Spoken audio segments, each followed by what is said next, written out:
नई दिल्ली लोकसभा सीट से आम आदमी पार्टी के उम्मीदवार सोमनाथ भारती जी इस वक्त हमारे साथ हैं। जाना पहचाना नाम, विधायक आप रहे हैं, कई बार हमने आपका इंटरव्यू किया है, अब सांसदी के लिए आप पहुंचे हैं। वोट आपने कास्ट कर दिया। सबसे पहले तो दर्शकों को स्याही दिखा दीजिए जो वोट कास्ट करके आप आए हैं। तो देखिए सोमनाथ जी, उनकी पत्नी आपको तस्वीरों में नजर आएंगे, दोनों वोट डालकर अब बाहर आ रहे हैं। सर, सुबह से ऐसा क्या माहौल चल रहा है, पहले आप ही से जानना चाहूंगी। देखिए, माहौल तो जनता पता है कि मैं तो बायस रहूंगा अपने प्रति। इसलिए ये सवाल मैंने पूछा सोमनाथ जी। सुबह से हम देख रहे हैं लगातार कई सारे जो बीजेपी के हैंडल्स हैं वो ट्वीट कर रहे हैं कि आम आदमी पार्टी के जो कैंडिडेट्स हैं और जो वोटिंग करने के लिए लोग नहीं पहुंच रहे, वो खाली पड़ी हुई हैं टेबल्स, वहां पर कोई पहुंच नहीं रहा, उनको क्या जवाब देंगे? देखिए, बीजेपी अपनी हताशा में, अपनी निराशा में कुछ भी कह रही है। जब माननीय प्रधानमंत्री खुद ऊल जलूल बक रहे हैं तो क्या उनके कार्यकर्ता क्या उनके नेता कहेंगे? अब वो कह रहे हैं कि जी आपकी टूटी खोल के ले जाएगा इंडिया अलायंस वाले, आपका भैंस ले जाएगा इंडिया अलायंस वाले। ये कोई प्रधानमंत्री जी की भाषा है? वो कह रहे हैं कि जी आपका बिजली कनेक्शन काट देगा अगर इंडिया अलायंस जीत के आ गई, आपका मंगलसूत्र चुरा लेगा। आप मतलब हद ही हो गई। आप माननीय प्रधानमंत्री हैं देश के, हम सबके लीडर ऑफ द नेशन हैं, जनता ने बनाया आपको। अगर आप काम किए होते और काम गिनाए होते तो हम सब कहते कि हाँ अच्छा काम किया है, लेकिन काम गिनाने के बजाय आप सब कुछ वो कह रहे हैं जो कि प्रधानमंत्री के पद को शोभा नहीं देता। सोमनाथ जी, देख पा रहा हूं कि क्षेत्रीय जनता बहुत आक्रोशित है। जब से केजरीवाल जी को अरेस्ट किया, 3-3 बार के चुने मुख्यमंत्री अरेस्ट करके आपने लगता है जो जेल का आपका नारा था, जेल का जवाब वोट से देंगे, उसका जवाब मिल पाएगा? जनता तो दे रही है। देखिए, आप जनता से पूछें, बता देगी जनता आपको। एक और मेरा अहम सवाल ये रहेगा कि हम देख रहे हैं कि बीजेपी लगातार इस बात को मुद्दा उठा रही है कि जो मुस्लिम वोटर्स हैं, मुस्लिम महिलाएं वोटर्स, वो बुर्का पहन के ना आए, उनकी चेकिंग होनी चाहिए क्योंकि बोगस वोटिंग कहीं ना कहीं होती है, उसको प्रिवेंट करने के लिए। इसको आप कैसे देख रहे हैं और क्या यहाँ पर उस तरह की चेकिंग हो रही है? आपने ऐसा कुछ नोटिस किया? देखिए, बीजेपी हताशा में है और कुछ भी कह रही है इस वक्त।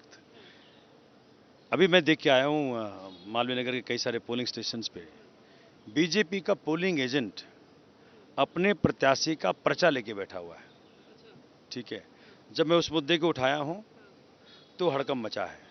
अभी जब अंदर से आ रहा हूँ तो जहाँ पे पोलिंग एजेंट बैठा है उसके जस्ट पीछे एक पर्चा गिरा हुआ है, तो बड़ा सिस्टमैटिक तरीके से रखा हुआ है भाई यहाँ देखे तो वहाँ दिख जाए उसको। पुलिस एक्शन लेने को तैयार नहीं है। आपने इसकी कंप्लेंट की है? कौन से पोलिंग स्टेशन की आप बात कर रहे हैं? 134, 135, 136, मैं 117, 118 की बात कर रहा हूँ यहाँ की। जहाँ जहाँ मैं गया हूँ, जहाँ जहाँ गया हूँ वहाँ उनके थैले से पर्चियाँ निकल रही हैं। हर जगह आपको फॉल्ट मिल रहा हर है? जगह पर्चियाँ निकल रही हैं, एक्शन लेने को तैयार नहीं है। आपने कंप्लेंट की? बिल्कुल कंप्लेंट की। मैं तो घर में तो उम्मीदवार में तो जो आपको कह रहा हूँ लगातार कंप्लेंट कर, ट्वीट भी किया है। वो कह रहे हैं कि जी हम देख रहे हैं। अब देख रहे हैं बड़ा इंटरेस्टिंग कॉन्सेप्ट है, बिकॉज शाम तक का है। लेकिन फिर भी मैं कह रहा हूँ कि चुनाव आयोग को दायित्व है कि निष्पक्ष होकर के चुनाव करवाए। जनता मालिक है डेमोक्रेसी की, जनता जिसको वोट दे स्वीकार करें। जनता बहुत आक्रोशित है।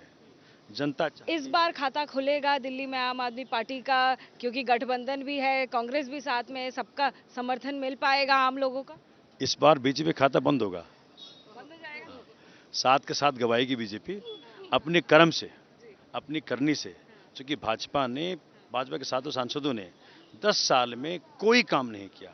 खास करके लॉ एंड ऑर्डर, जो सबको मालूम है कि एमपी के अधीन आता है, क्राइम रेट बढ़ता गया, महिलाओं को तंग किया जाता रहा, लेकिन पुलिस को निर्देश नहीं दे सकी एमपी। आपकी पत्नी से भी बात कर लेते हैं, वो भी हमारे साथ हैं। मैम, सबसे पहले आपको माहौल कैसा लग रहा है? और सांसदी की अब रेस में सर हैं, विधायक हमेशा रहे और विधायक जब तक रहे हम लोग हमेशा उनसे बात करते रहे। अब आपको कॉन्फिडेंस लोगों में कैसा नजर आ रहा है जब आप विजिट कर रही हैं लगातार फील्ड? जी, मैंने इनके लिए कैंपेन भी किया है इस बार, और जहाँ जहाँ गई हूँ इनके जो 9 साल का 10 साल का अथक परिश्रम इन्होंने किया है वो दिख रहा है।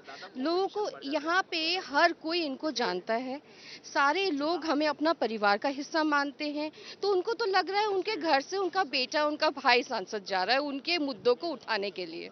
जो बीजेपी मुद्दा उठा रही है महिलाओं को लेकर, क्योंकि महिलाएं आप, तो ये आपसे पूछना बनता है कि बोगस वोटिंग होती है, इसलिए जो मुस्लिम महिलाएं हैं वो अपनी आइडेंटिटी को रिवील करें, उसके बाद वोटिंग करें। इसे आप कैसे देखती हैं? क्या ये महिला के सम्मान से जुड़ा हुआ मुद्दा है? देखिए यहाँ पे हम लोग का क्या है, we are a secular country. हम सारे धर्मों की, सब चीज़ों की इज्जत करते हैं, तभी हम भारत हैं और इसमें हम प्राइड लेते हैं। तो वो करते हुए ऐसा नहीं करना चाहिए। जब तक जो आज तक हो रहा है वैसे ही करना चाहिए। और ऑब्वियसली अगर महिला जा रही है वो अपने साथ आइडेंटिटी कार्ड लेके जाएंगी। जैसे मेरे से भी यहाँ पे अब मेरा आइडेंटिटी कार्ड मांगा गया और मैंने दिखाया, तो उसके बाद मुझे नहीं लगता है कि और कोई दिक्कत होनी चाहिए। क्या बुर्का नकाब उतार कर आइडेंटिटी दिखाना, वो आपको लगता है ठीक है? अगर वहाँ पे महिला पुलिस, अगर महिला पुलिस है तो आई थिंक अगर जो ठीक लगेगा वो करना चाहिए उनको। It's an individual choice. देखिए सोमनाथ भारती जी और उनकी पत्नी वोट देकर अब बाहर आ गए हैं। सोमनाथ जी जो कि नई दिल्ली लोकसभा सीट से आम आदमी पार्टी के उम्मीदवार हैं, उनका दावा है कि इस बार कांग्रेस और आम आदमी पार्टी का ना सिर्फ खाता खुलेगा बल्कि भाजपा का खाता दिल्ली में बंद हो जाएगा। 4 जून को देखा जाएगा कि किसका खाता खुलेगा, किसका खाता बंद होगा और किसको कितने वोट मिलेंगे जब मतदान की पेटियां खुलेंगी।